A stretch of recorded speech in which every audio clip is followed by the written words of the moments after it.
So as many of you know, my name is Matt Legg, and I have two part-time jobs with Canadian Friends Service Committee.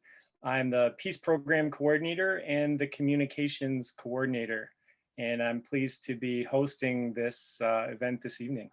So this evening will be recorded so that people can watch it later. If you would not like to be recorded, please just keep your camera turned off. I'm in Toronto, and that means I'm on the traditional territory of the Wendat, the Batoon, and the Mississaugas of the Credit River. This territory is covered by the Dish with One Spoon Wampum, which is a sacred agreement between the Haudenosaunee and Anishinaabe peoples. And we hear territorial acknowledgements a lot these days. So I think it's all too easy for us to turn them into hollow gestures or repetitions. And so when I say that, I really try to pause and feel what my words mean. And I hope that you can do the same for the territory that you are on. And we'll have a few moments now as we just settle into some silent worship. And then in about 5 minutes, I will begin by getting Kira to do some housekeeping announcements. So.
Thank you. So over to Kira for housekeeping.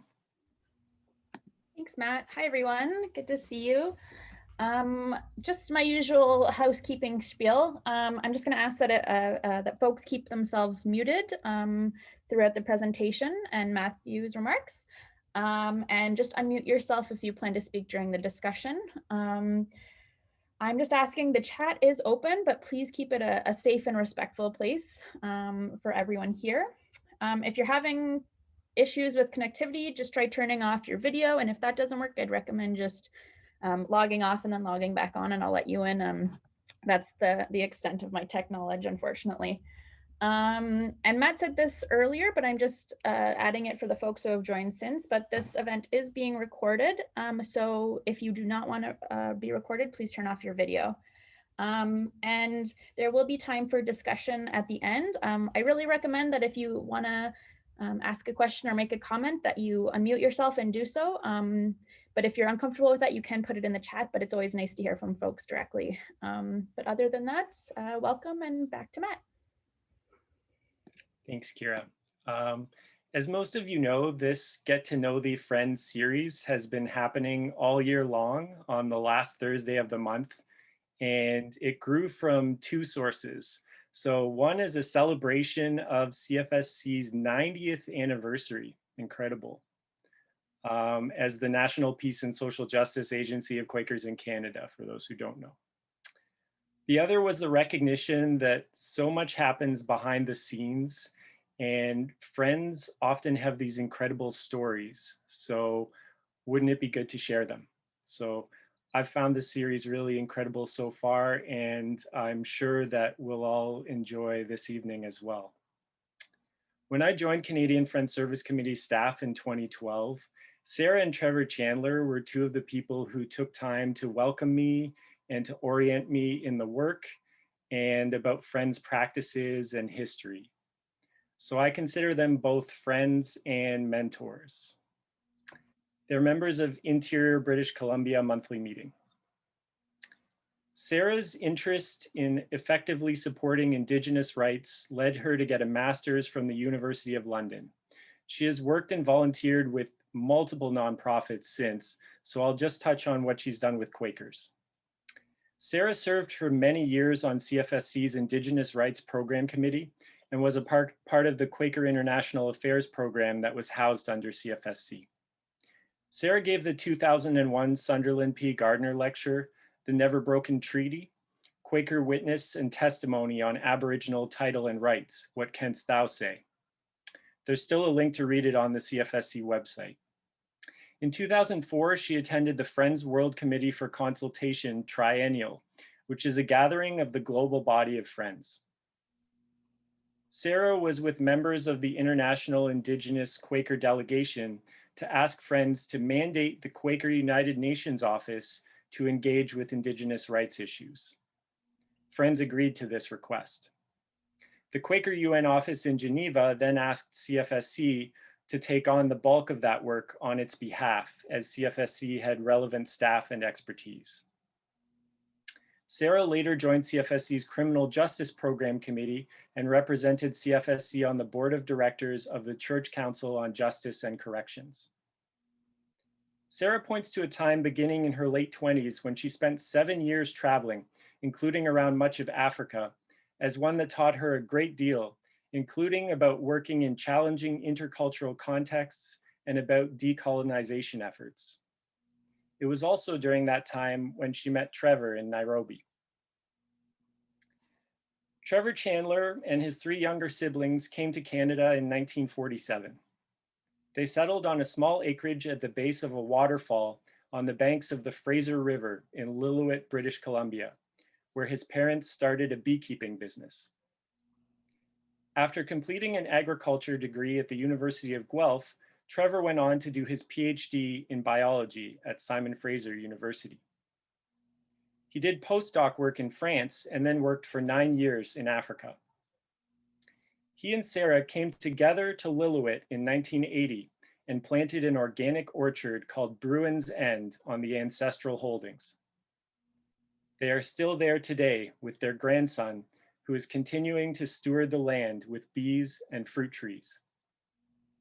Trevor's career in Canada combined one foot in the academic world, teaching ecology and environmental studies for the BC Open University, and the other foot in the real world, operating his own land and resource use consulting business.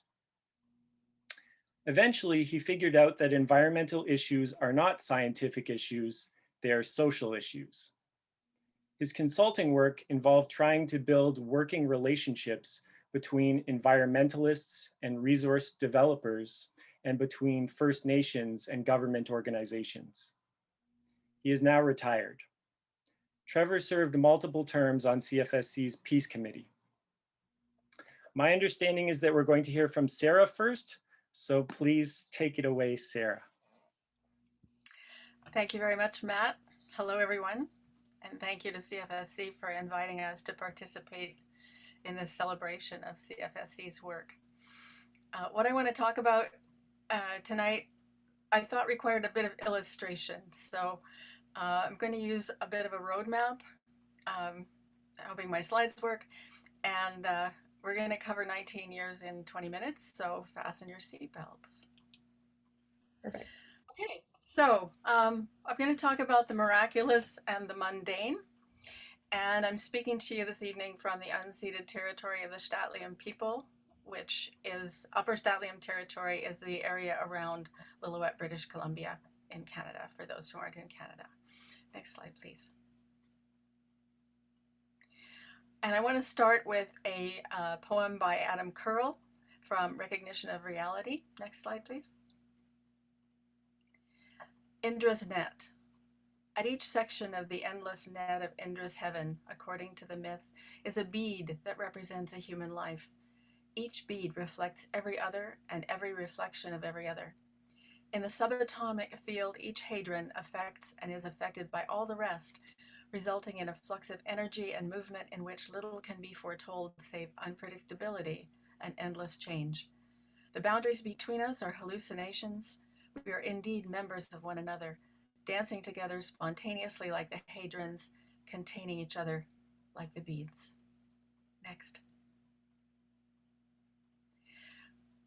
We've been asked to start with how we came to Quakers. This was covered in the Sunderland P. Gardner lecture for those of you who heard it.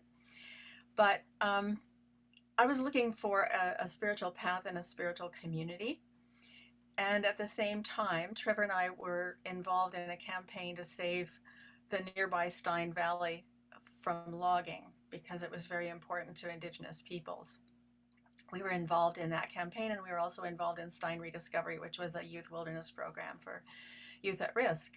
The Stein was a place where you could go on spirit quests.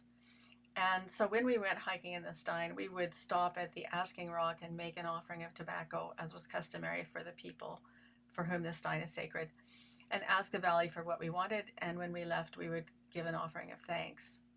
So one of the times when we were hiking through the valley, looking for the 100-foot pictograph panel on a rock formation called the Devil's Staircase, we ran into three people: Steve Fick, Betty Peterson, and Nancy Carriel. We knew Steve because he was providing art for free for the Save the Stein campaign, but I didn't know that any of them were Quakers. Fast forward a few months, Renee Jackson from Victoria Monthly Meeting came to Lillooet to help with the Stein campaign. She came to dinner at our house, and she mentioned that she was going to meeting for worship at Cache Creek with some local Quakers. I nearly jumped into her lap. Can I go too? And she said, sure, come along.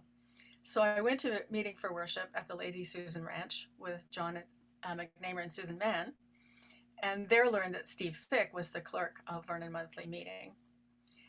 That meeting for worship sent me to Vernon Monthly Meeting, which then later sent me to Western Half Yearly Meeting, where I met several members of the BC Quaker Committee for Native Concerns, some of whom were working on the Save the Stein campaign, others of whom were working on other campaigns. So I became involved, both of us became involved in what was called BCQCNC at that time. And fast forward through 1990, when there was Oka and the blockades all around Canada and all the various crises in which BCQCNC was engaged in supporting various groups through that. BCQCNC, there was a vacancy for 1 year on CFSC, and BCQCNC put my name forward to serve that 1 year term on CFSC, which is how I came to the service committee. It was unusual because usually nominations came through monthly meetings, but Vernon Monthly Meeting did not stand in the way of that naming. So there I was in 1992, starting on CFSC through what was called the Quaker Committee on Native Concerns. The first 3 years, we have 3-year terms, renewable one time. And the first 3 years were years of learning how CFSC works, who our partners were, what our campaigns were, how we went about our work. And one thing that stood out during that time was a 1994 trip to Little Buffalo, Alberta, to spend a week with the Lubicon.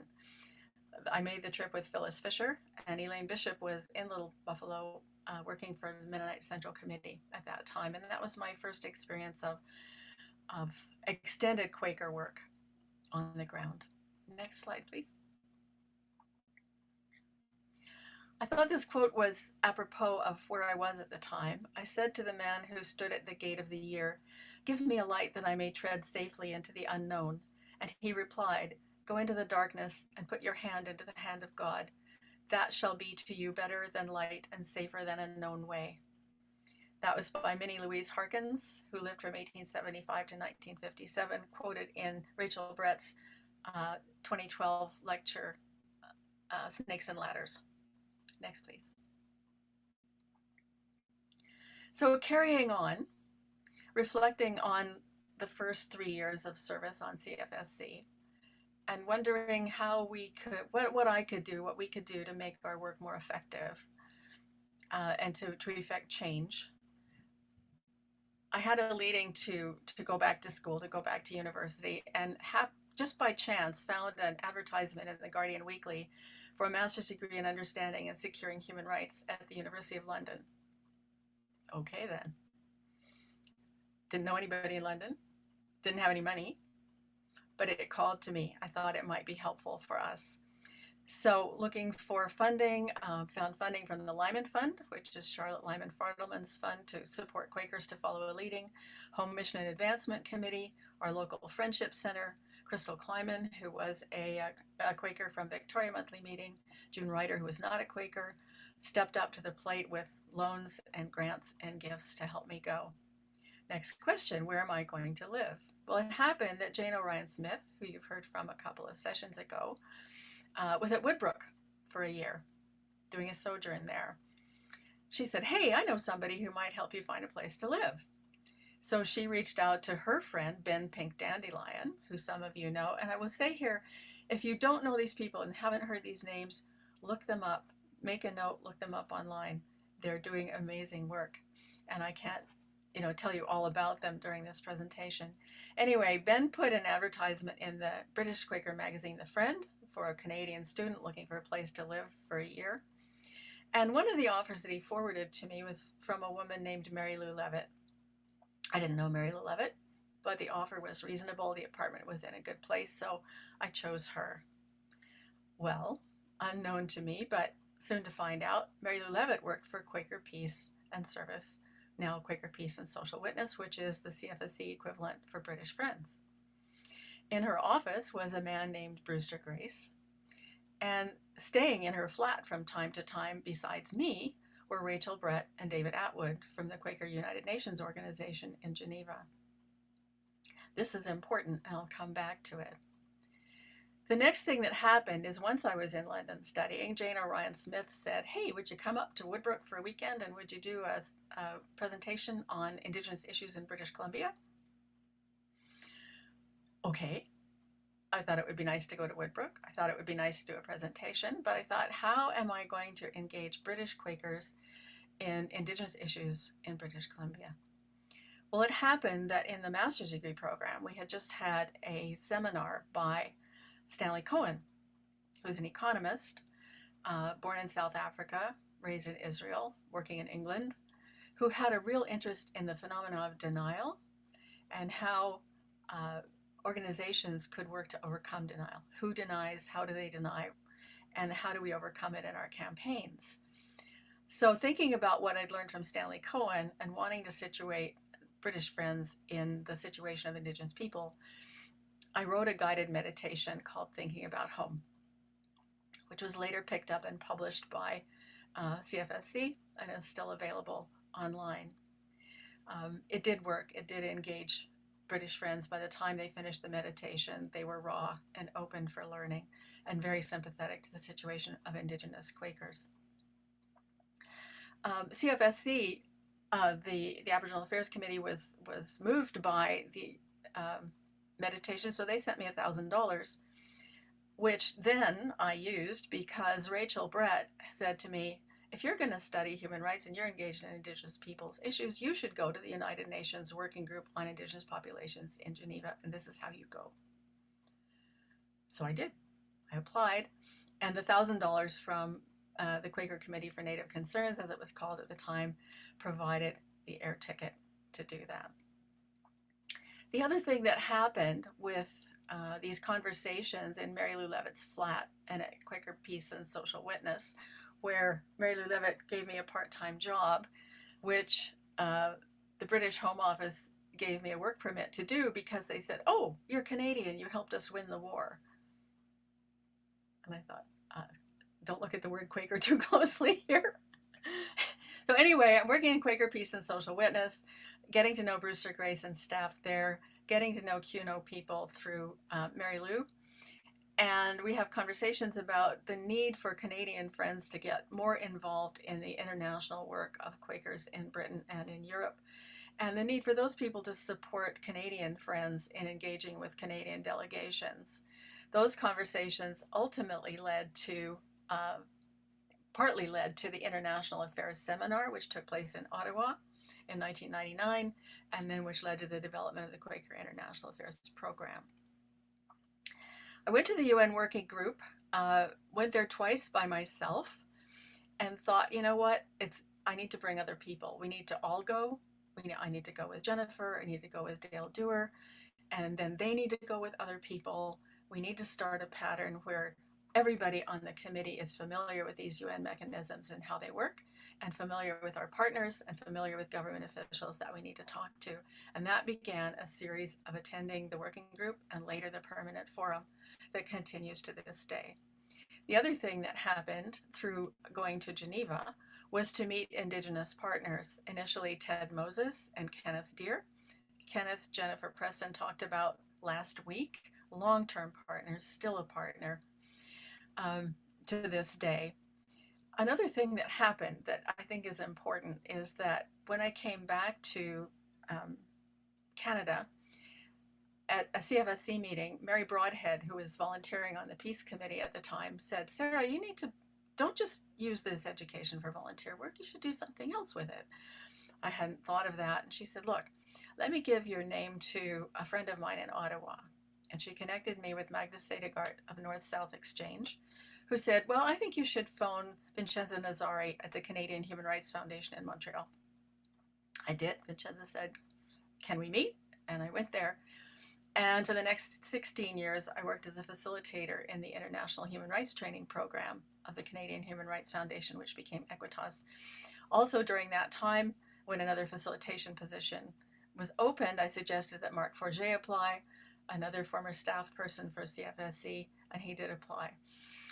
This is important because even though it was not an official partnership at all, we were able to highlight Canadian Friends Service Committee, some of our projects and our ways of working with international human rights experts and international human rights educators over the years. And we were able to bring what we learned at the CHRF back to our practice of human rights education through our programming and to make it more participatory and more engaging. Next slide, please. Here's some quick pictures. This is the fundraiser at the Friendship Center. Next. This is Thinking About Home, the guided meditation. Next.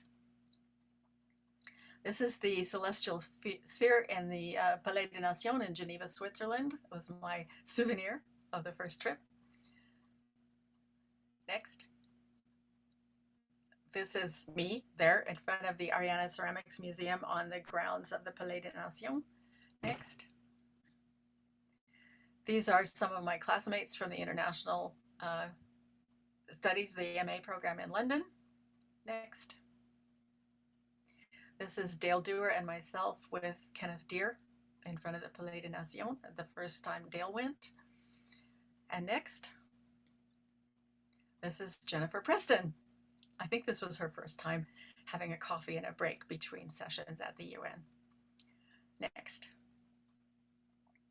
And this is a sample of the kind of group we facilitated at the International Human Rights Training Program. 16 years of working with groups like this, plus 100 or so other participants who all know about CFSC and Quakers and the way of working now. Next, please. So carrying on, Matt spoke about some of this, the Sunderland P. Gardner lecture in 2001. was an invitation from Canadian Yearly Meeting, which helped us to bring friends into the work on Indigenous issues. Going to the World Conference Against Racism, 11 of us went to the pre-conference and the conference itself.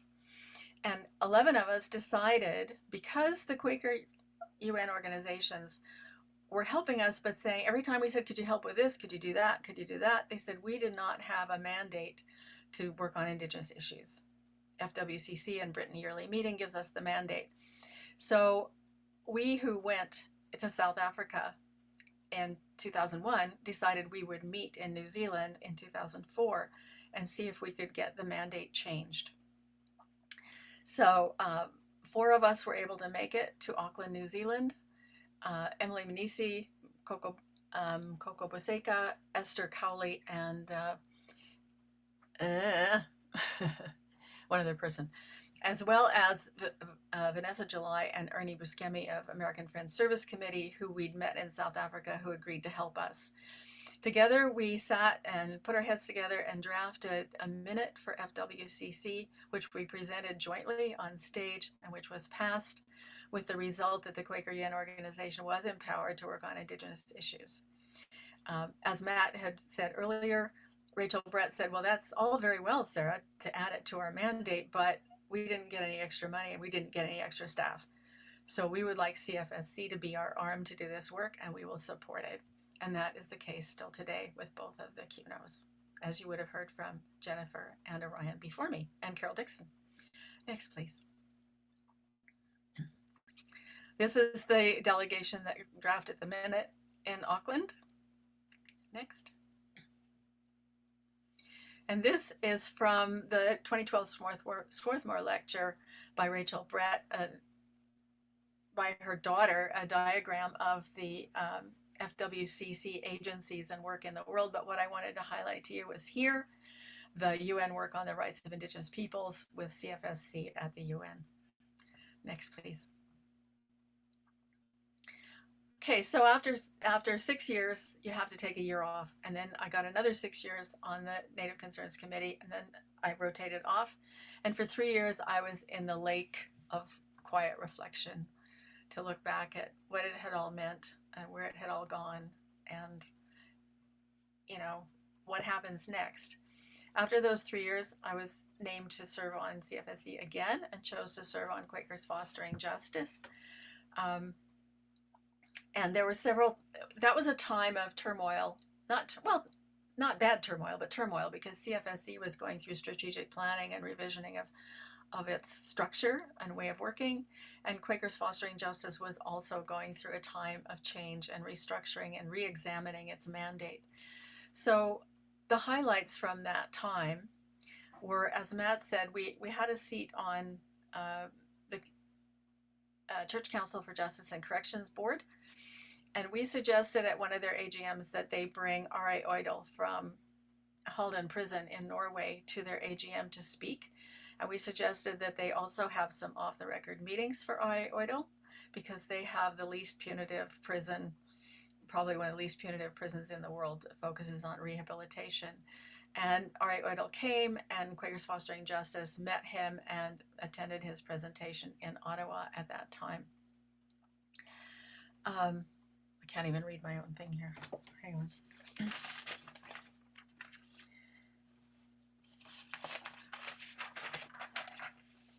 on. We continue to attend the National Restorative Justice Seminars and present CFSC's work there at a side event.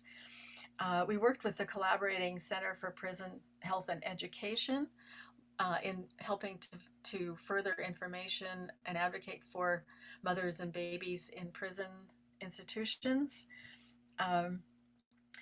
We highlighted the links between the criminal justice system and human rights, the criminal justice system and Indigenous peoples, the criminal justice system and penal abolition, and the children of incarcerated parents, linking back to the work of QNO Geneva, the work of Rachel Brett, which was sadly lacking in Canada, and Rachel supported us to do this. The other thing that happened is that Rachel Brett was invited, we involved Rachel in the prison health and education work, and she involved us in a conference of the Avon Foundation on Women in the Law, enabling us to be part of a panel on the children of incarcerated parents and present that issue to 25 jurists from around the world. Next slide, please. This is a snapshot of the Quakers Fostering Justice Committee in 2013 meeting in the library at Friends House in Toronto. Next. This is QFJ with R.A. Oidel at the Church Council on Justice and Corrections AGM in Ottawa. Next. This is the panel at the Avon Foundation. Myself with Karina Giacomello, researcher in International Drug Policy Consortium in the United Kingdom and National Institute of Penal Science in Mexico, Olivia Rope, Program Officer from Penal Reform International, and Jaya Vasandi, Associate Director, Women in Prison Project, New York Correctional Association. Next slide, please.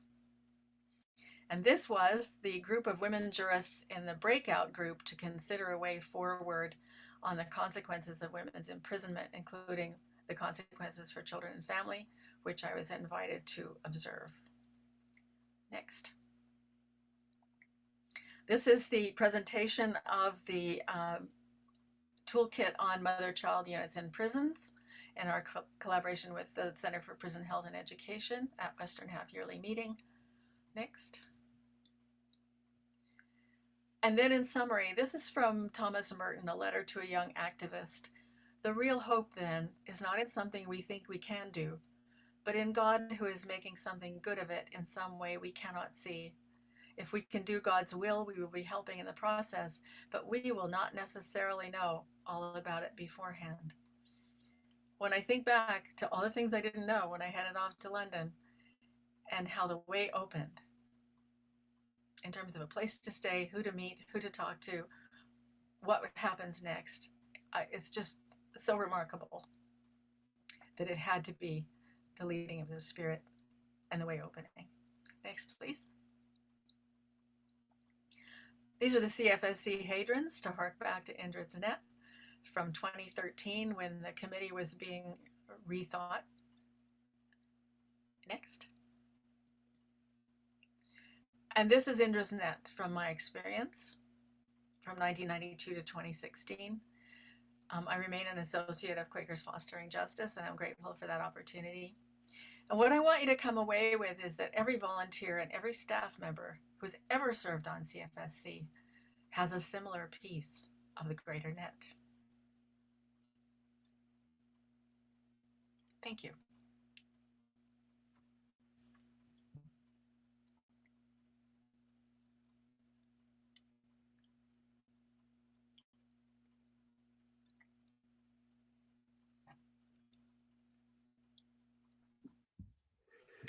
So, thank you, Sarah.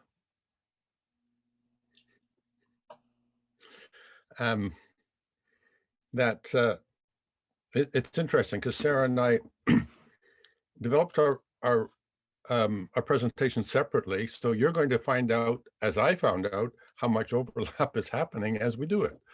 And it's an interesting way to find out, what togetherness is. So I'd like to start by saying good evening, friends, or in the language of this land, Amaku Skapsu. I've only got 20 minutes to tell you a little bit about myself, my Quaker service, and I want to cover a bit about CFSC as well. So we have to try to be focused. I'll start with my religious upbringing. When I asked my parents what our religion was, my mother said, we're from England, just write down Anglican. And then my father said, it doesn't really matter, they're all hypocrites anyway. So that's my religious background. But my family was very committed to service to the community. There was school board, there was hospital board, there was the Beekeepers Association, there was political activity. It happened to be the Conservative Party in my parents' world. And so on and so forth, the Canadian Legion even. So anyway, I took on that family value of service to the community. Sarah told you about when we got together, when we decided to look for a spiritual community. I knew it wouldn't be the established hierarchical churches. So I started looking, what was the spiritual home of the people I most respected in my service work? I was involved in supporting the Vietnam resistors when I was a student. Probably some of you folks out there with the hair this color were involved in that too back in those days. I did volunteer service in Africa, working in Aboriginal rights. Our neighbors where I grew up here, you know, are Aboriginal people, the young people I played with until they had to be taken off to boarding school. Environmental action. All of these services that I looked at, that I was involved in, Quakers kept popping up. People who lived what they believed. And Quakers also came from the same cultural background as I did. So I think we were leaning in that direction. First photo, Kira.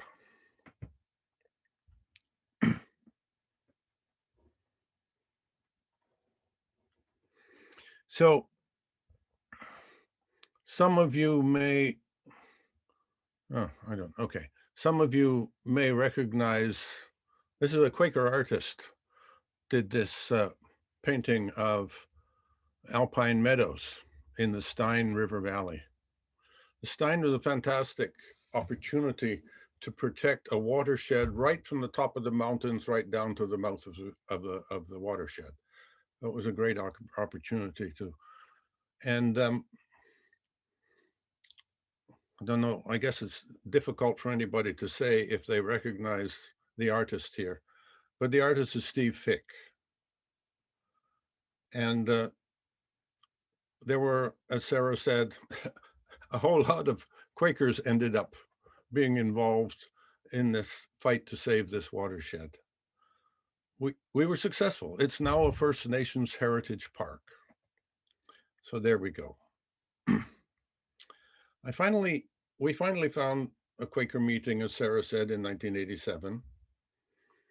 And by the time I went to Western Half Yearly meeting, Sarah went to the first Western Half Yearly, and then next year I went with her. We knew we had found our spiritual home. And we ended up joining what was Vernon Monthly meeting in 1990. So we've only been friends for about 30 years. So what brought me to Friends? Service brought me to Friends. Immediately, as Sarah says, we were active in the BC Quaker Committee for Native Concerns, the Alternatives to Violence program. Things were pretty hot in this community in the 90s there. So group of Victoria Friends involved in AVP basically took long weekends to come all the way up from Victoria to Lillooet until they took us through, I think, 2 basic AVP programs, and then they didn't leave us until they had trained a group of facilitators here. That's the kind of commitment to peace that we experienced from Friends. I was invited then to accompany the CFSC International Program Coordinator, who at that time was Susan Reeser, on a project monitoring trip to Southeast Asia. That was in 1995. I was asked to go along because I had practical experience from my years in Africa on most of the projects that we were looking at. Next slide.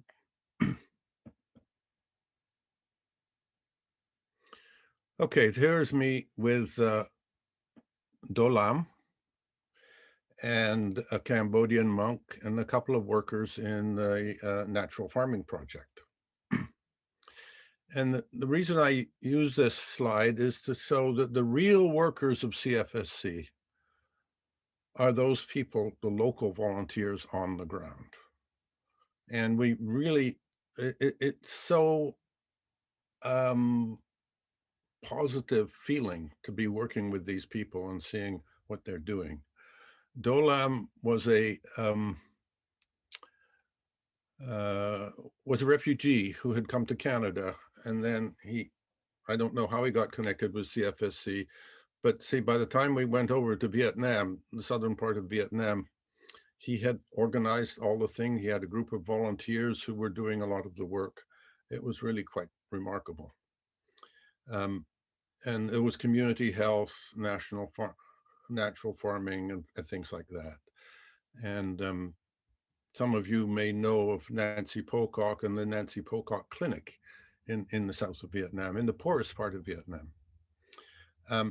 And that reminded that today it's the same thing. We have all the volunteers in Israel, in Palestine, in Congo, in Burundi. If you want to look at the peace projects today and the work that they're doing, they are the real heroes of the program. Next slide. I don't know if you can see what it says on the back of that chair, CWARS. And that is the Cambodian War Amputees Rehabilitation Society. I guess it was really striking to me, the impact of landmines.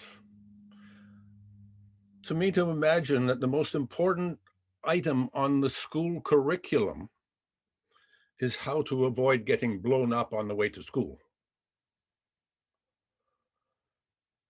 What has stayed with me since that time, you see, that when I was over there, that was 10 years after the war had theoretically ended.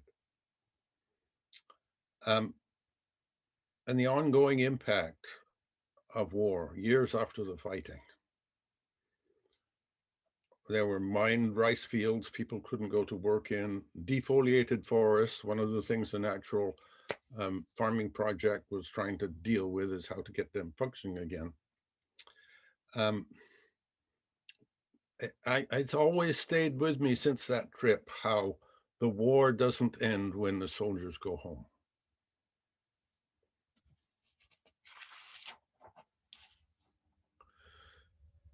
In the 2000s, then later, I was asked by my meeting if I'd like to join CFSC. So I agreed. And at that time, there were, it was difficult to decide. At that time, you went over there and you spent your first meeting there going into all of the program committees and deciding which program committee you wanted to work with. So here's a bit of CFSC history. When I started, there were 4 program committees, and one of them was the international program. And CFSD was still managing a range of projects funded by CEDA and other Canadian partners. And I joined the international program because of my background. But that was, I didn't know at the time, but basically international program was being connected with another. CFSC was trying to basically consolidate things because there were some pretty fundamental differences between CEDA, the Canadian International Development Agency, this massive behemoth of funding aid overseas, and CFSC's Quaker values and methodology. And CEDA-funded projects were gradually phased out. So I spent 2 terms on CFSC and clerked the peace program committees through this very complex restructuring progress.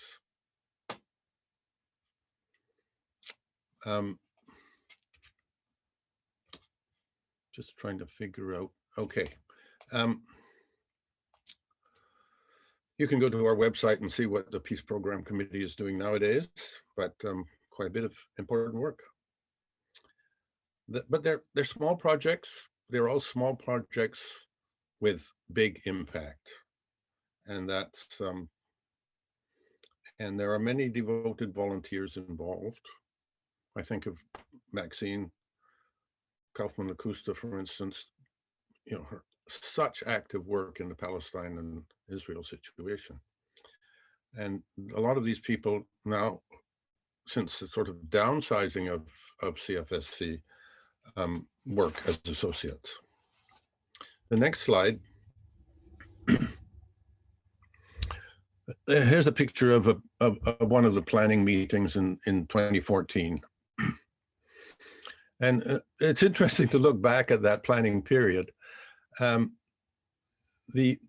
was too much CYM budget being spent on taking CFSC volunteers to Toronto meetings, and too much CO2 being created by that too. So the whole idea of a right sizing progress was really important. However, there was real resistance to Friends to something called strategic planning. They felt that it conflicted with responding to the spirit. So for a little while, we called it long-term discernment instead of strategic planning. I seem to be a little happier with that. Anyway, in the end, over the years, we managed to work out the new structure we have today. We had to basically decide, what can Canadian Friends do that others are not doing as well as we can? Next slide. Okay. While CFSC has hardworking volunteers, it's the staff that are all critical to making the volunteers functional. This is a photo of Gian Broughton. She was the program coordinator for international, and through that whole period of trying to reconsolidate what was happening, it was a very trying time. And she had a tremendously calm approach to help lead us through that. So the dedicated staff has been critical to making volunteers effective. And so that's one of the reasons I decided to volunteer to the Personnel Committee, and I did spend many years with the Personnel Committee because I wanted to make sure that CFSC was both an enjoyable and a rewarding place to work. There's other people who are like in Finance Committee and things like that. The people that have to grease the wheels and charge the batteries are all an important part of CFSC, which we don't hear much about.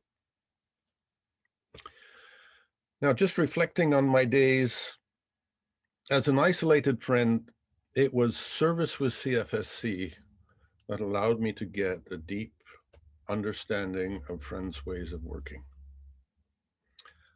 That was critical because we basically were never at a large Quaker meeting, and it's in CFSC that we worked with really experienced Friends.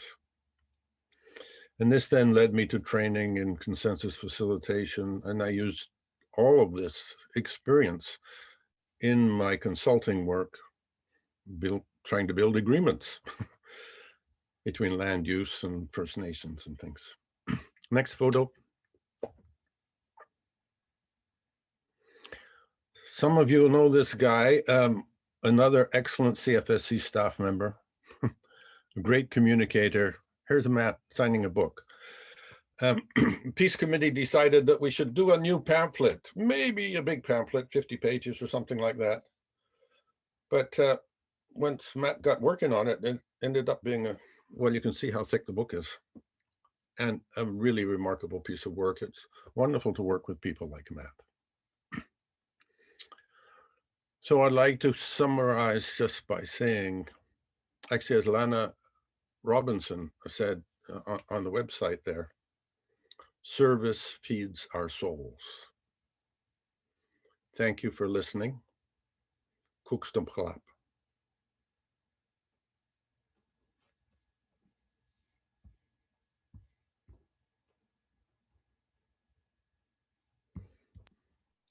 Thank you both so much.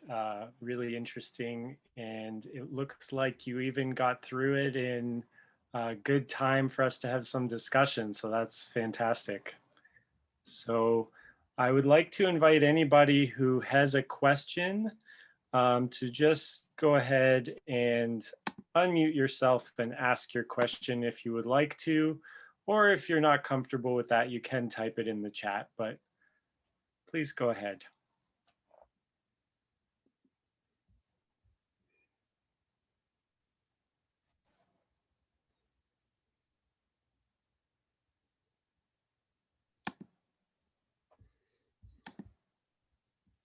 I think you've kind of already answered it, Sarah, but there was something in the chat about Stanley Cohen. I don't know if you wanted to say anything more about who Stanley Cohen is or your work with him.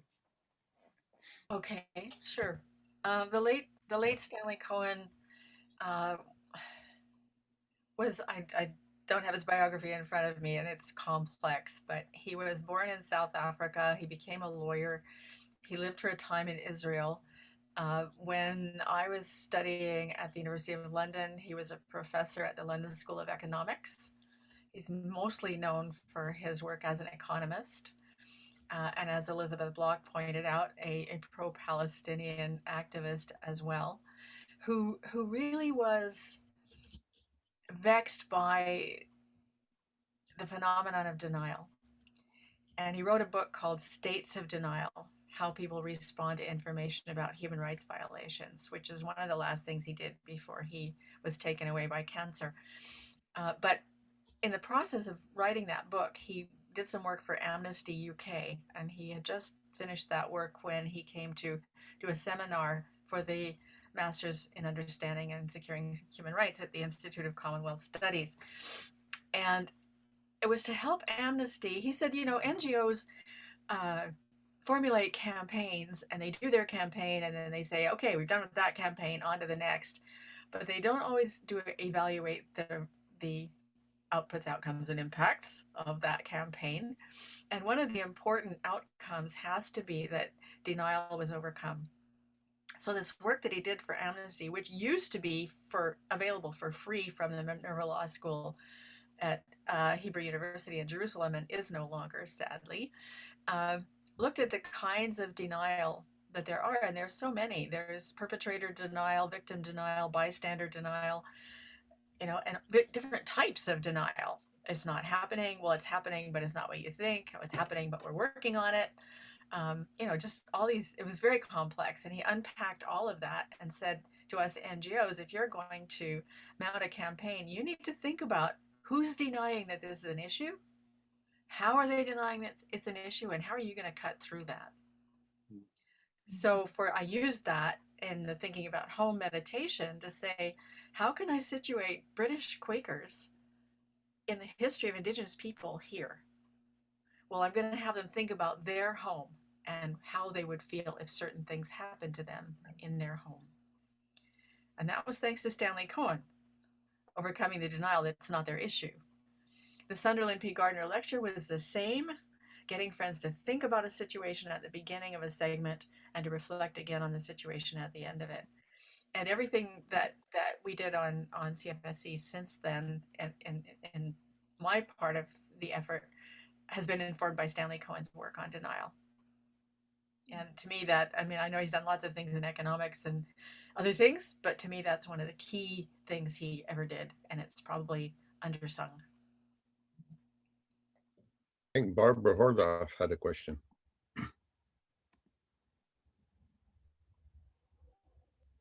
Am I supposed to read my question?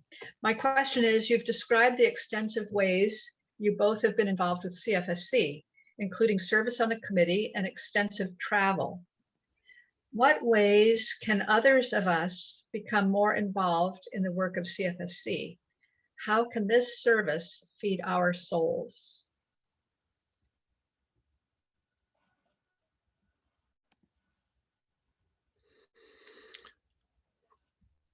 Well, since Sarah has just been speaking, maybe it's time for me to say something. I think the important thing about service with CFSC today is that I mean there is basically a nominations committee, or might call it a recruitment committee or something, which tries to find people who have leadings in the areas that that CFSC is working in. And I think this is an important thing to understand, is that CFSC can't do everything. And it can't actually take up the leadings of all different leadings that Canadian Friends have. But any Canadian Friends that have spiritual leanings and service leadings in the areas that CFSC is working in, by all means, let it be known that that you're interested in working in that area. And you can always start also because we now have a structure at CFSC of having associates or people who work without actually being a member of CFSC, but they're extended fingers, if you like, of what they're actually doing on the ground where they're working. So if you're actually working on the ground on some of the issues that CFSC is working with, then CFSC is certainly willing to work with you. And that gives you a good into it. So that's at least one of the answers. I don't know if Sarah had anything to add.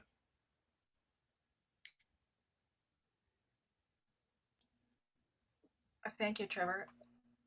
The work has become more specialized than it was when we first began to work on CFSC, for sure. And so more expertise is required. And it does take a considerable amount of time if you're going to be a valuable committee member. In the past, there have been people who thought they could just come to 2 meetings a year and that would be adequate, and that is absolutely not adequate. But you can support the work, follow the work of CFSC, support it. You can support CFSC financially. You can offer to be an associate of a committee if you have relevant expertise. You can invite CFSC presenters to come to your community, to your meeting. You can sponsor CFSC activities in your broader community.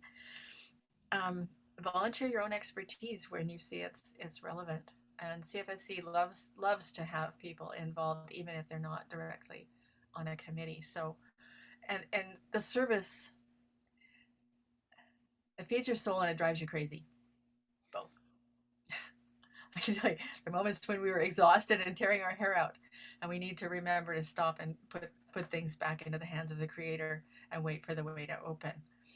But it's going to feed your soul for sure. Thank you. Thank you, Sarah. I think that is really well put about the feeding and also the challenging. Yeah. I also just want to add to that even for friends who are working on areas that CFSC does not have work on, if you have support from your monthly meeting, there are grants available from Service Committee to support you with a social peace or social justice leading. So that's another thing to keep in mind. I see that there's a question from Bert in the chat who is saying, with such intense focus over the years, I wonder how a couple combines this work with raising a family.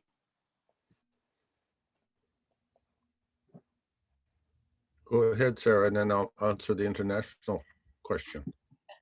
Well, by the time we were involved in CFSC, we didn't have a family at home to raise, but I would invite Jen Preston to answer that question, because she has been working for CFSC for 25 years and she raised her family during that time. Jen, do you want to say something? Sure. I just can't turn my video on because I came home from the barn recently and I'm a pretty sweaty mess. It was hard. I would say that it was hard, and I'm not going to lie. When I started working at CFSC, I have 3 kids, and a husband who had serious health issues. And I'm now, I'm now divorced, and all 3 of those children are adults.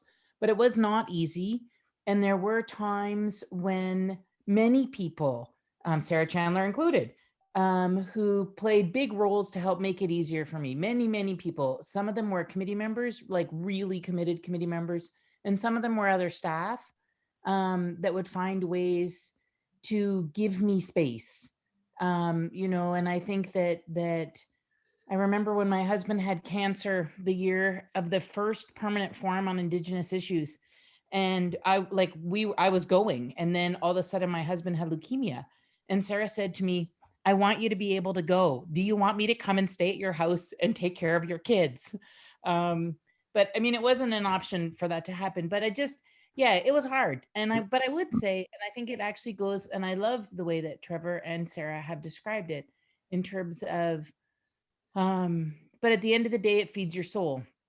And so, and it's only possible because, so as a staff person, it was only possible because so many committed friends, both in Canada, but also our partnership with Quakers in the UK and in the US, we're supporting the work. It was never, it was always the work of so many people. And so that's what made it possible. Okay. For Barb, what happens to the international aspect of the work?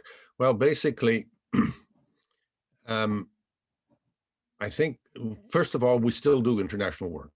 The Peace Program Committee still is still working in Palestine, Israel, in the Congo, in Burundi.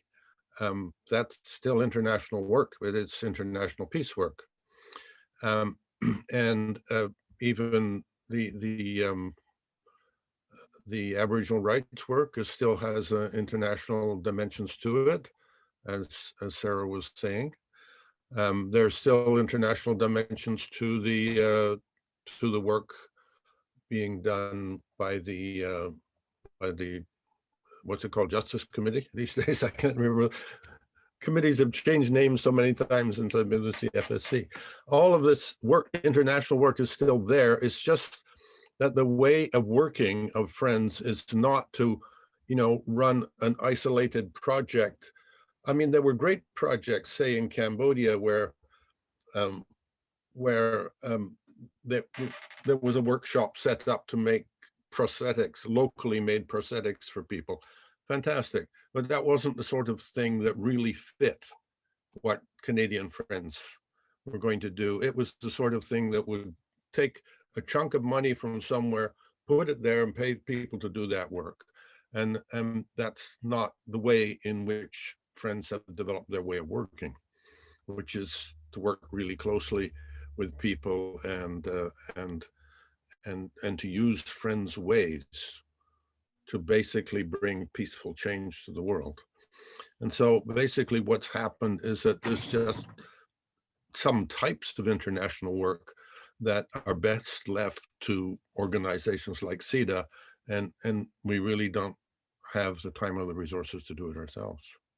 I don't know if people working today with CFSC have anything to add to that, but. I don't. I saw that there was a hand up though from Norm. Okay. Yeah, I just saw this on Facebook and logged in and got to hear some of the end of Sarah's. And so I've known Sarah and Trevor for quite some time and have learned so much from both of them about justice and truth and being good human beings. And if they're examples of friends, then you're an amazing organization. The little I know about it is through them. But I am involved in Vancouver urban Indigenous issues, and largely lately focusing on decolonizing and also find building coalitions to fight injustice. Of course, for Indigenous people, especially urban Indigenous people, there's no shortage of injustice. But getting a sense that we might be in a moment now that this like disconnected or very diverse groups might be able to come together to really achieve some major shifts and change in things like, so for Indigenous people, it's easy for us to focus on colonization as the source of all our intergenerational trauma and current trauma, all those systems attached to colonization are obvious to us as the root of the injustice that we face. But it seems that it's just as applicable to other peoples around the world who've also experienced colonization. And and it seems to be able to coalesce people to an understanding that it's that way of thinking, it's that that leads to things like all these injustices, that way of separating and isolating ourselves that allows us to treat others as less than or as as not uh, as not relatives. So I wonder if they also believe that maybe that there's a sense that there is that kind of moment now because of the 2 years that we've had, and what so many people who've suffered injustice, and it's really revealed and exposed the gaps and the cracks and the inequities in all the systems that have been developed over the millennia. Comments? I'll start. Hi, Norm. Thanks for dropping in. Um, decolonization is messy. Decolonization has been a messy business in Africa, where they weren't settled colonies, they were economic colonies, and it's a messy business in North America and settled colonies for sure. I think we are in a moment, and I think it could go either way. And you've given me a chance to speak to, I think I've spoken to you about this before, but I'll share it with everybody else. And that was the study done by, of all groups, the World Bank in 2000, looking at 6 modern genocides and looking at pockets within those genocides where genocide did not happen. And what was found by this study, applicable to each of those genocides, was that within each of those situations, there were pockets where genocide did not happen because there was strong social capital between groups, supported by local government and local institutions. And I see the social capital between groups being eroded by certain kinds of politicians, also by certain kinds of policies that are good for one group but separate them from other groups. And an example that I can think of is here in our community, where local St'át'imc communities are benefiting from a lot of settlements and increased attention and increased money. So everybody has their own health center, everybody has their own recreation center on reserve, everybody has their own gas bar, all this stuff. But it means we don't see each other at the rec center. We don't see each other at the health center. We don't see each other at the gas bar unless we go to theirs. And, ways we could be working closely together are increasing in some ways, but they are decreasing in others. We're being separated by the system. And what's happening is not a bad thing for communities. They're developing and it's beautiful, but it's not helping the social capital that we need to keep us from hurting each other. Does that make sense? And so I think that's an important thing right now, because I think right-wing politics are eroding the social capital we do have. And I think we need to be intentional. And I don't think that necessarily is the duty of Indigenous peoples, because you guys have enough to do. So the question for me as a member of the settler population is, how do I help foster social capital without putting undue demands on Indigenous peoples, but in ways that aren't threatening? Does that make sense? Anyway, that's me. Trevor, do you want to comment? Well, I'd like to add, one example.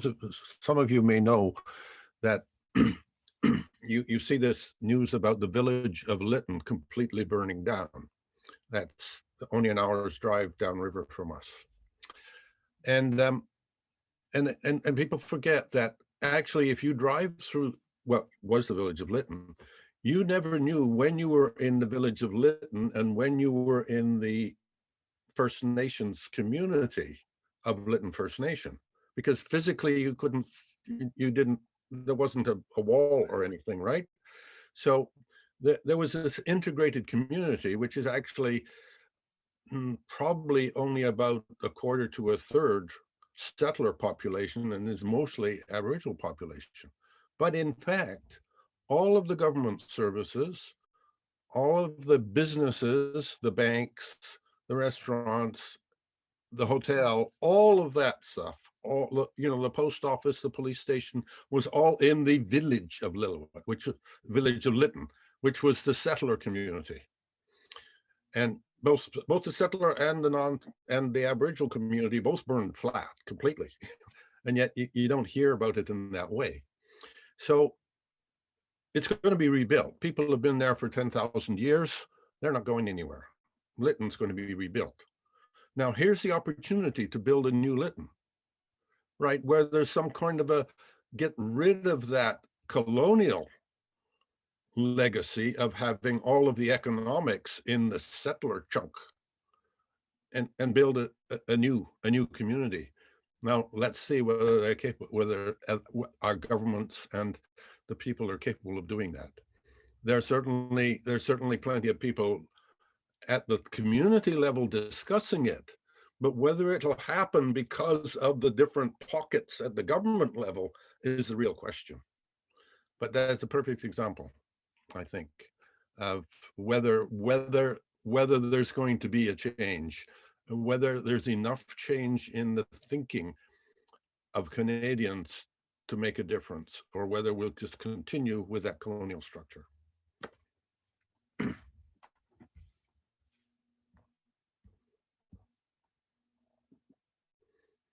I think I would like to add to that, just that for people who don't know, the situation in Lytton is such that the settler population of Lytton has been saying that the information they're getting, the services they're getting, the help they're getting, have all been coming from the Lytton First Nation, and they're having a real struggle getting anything from the province of BC or the agencies that are supposed to care for them, compared to the care that's been extended by the Lytton First Nation to their settler neighbors. And that's an example of strong social capital, in my opinion. This is not about Lytton, but I'm wondering, because I live fairly close to Tyendinaga and have loved going to the powwow, and I think the interactions that visitors have to the powwow is building social capital, but that suggesting that there maybe should be two powwow, something like that, that's putting the burden on Indigenous people. And what would, so I'm just puzzling this question out. What would be a settler equivalent here in the village of Picton in Prince Edward County? What would be the settler equivalent of a powwow to which we would make our Indigenous neighbors welcome to buy good bits of food, to get clothing at booths, to dance and sing, and generally have a celebration and a good time for a day or two or overnight.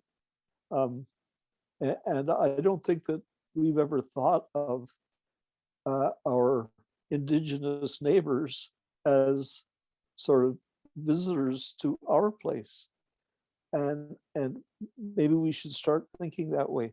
I don't know how that could be done or what the equivalent would be, but maybe it's an example of the reverse thinking that we have to do coming out of the land acknowledgement. It's a kind of a so what. When I hear a land acknowledgement, I always want to, I mentally say to myself, so what? If we don't change our ways, what's the use of saying I'm on Haudenosaunee traditionally Haudenosaunee territory?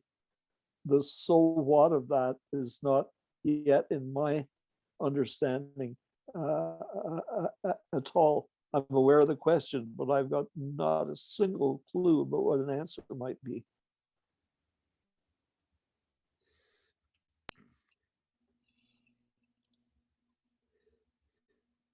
I don't know if I can answer your question, but I think a feast might be a good place to start.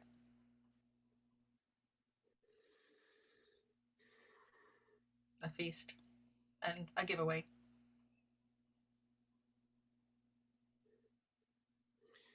And I think sometimes if you celebrate something that's of really common value to both the Aboriginal and the settler population, I know that the celebrations focused on the river, both in Lillooet and Lytton, celebrations focused on the river tend to bring the settler and the Aboriginal population together, for instance. So I think if you can focus the celebration on something that's of value to both groups in that sense, that can help.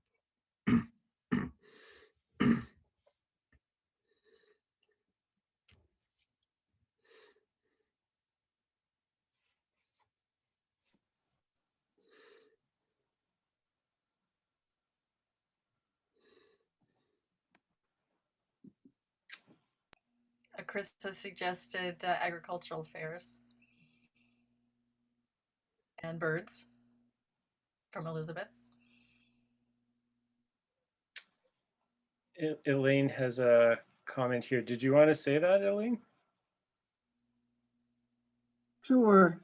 When Winnipeg Meeting first started responding to the calls to action of the Truth and Reconciliation Commission, we held a talking circle with an Indigenous facilitator who lovingly said to us, "We Indigenous people celebrate treaty. You're our partners. You need to learn how to celebrate treaty as well." And so we initiated a conversation, first of all, with the Mennonites, who said, "Great, you plan it, we'll bring the food." And this year is going to be our 5th annual We Are All Treaty celebration event. We are honored that the Treaty Relations Commission of Manitoba has become increasingly involved. The commissioner has spoken each year.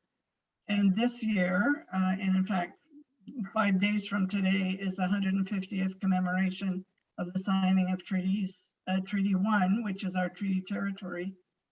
And the commission elders have actually taken over the significant planning, and we are holding a welcome to this territory by the elders and the chiefs and some of the grand chiefs, the settlers and newcomers to this territory. So this started out of a little conversation about learn to celebrate like we do, and has become something that is much bigger than any of us even imagined what's possible, and is going to build incredible relationships between our meeting and many of the local Indigenous leaders in this territory.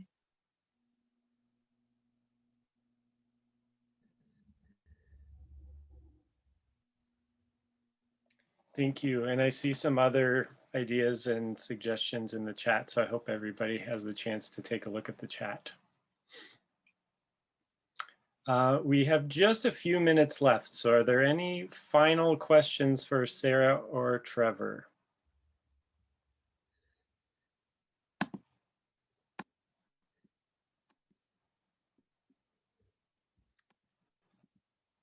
Okay, I want to thank both Sarah and Trevor a lot for these presentations. I found them really interesting and I love hearing that history. It's inspiring. And I think this is just such a great event. So I'm really glad that we're doing it. And so the next opportunity to join us will be on August 26th. Again, it's the end of the month on Thursdays. And the presenter next time will be Rob Hughes from Vancouver.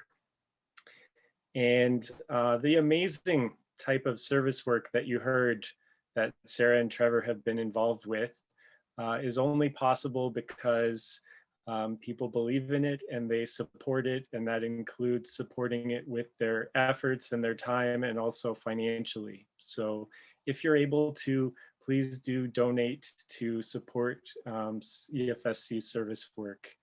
You can give one time or you can give monthly, and either is easy to set up. And if it's monthly, it's also easy to change at any time with no hassle. So for more information on donating, please feel free to contact Kira or myself or visit our website, and there's a prominent button. And I think Kira has it in the chat as well.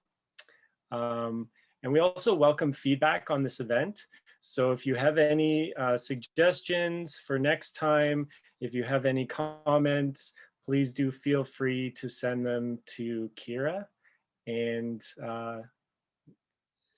that's it. So her email is in the chat. So thank you all very much for coming, and I look forward to seeing you next month.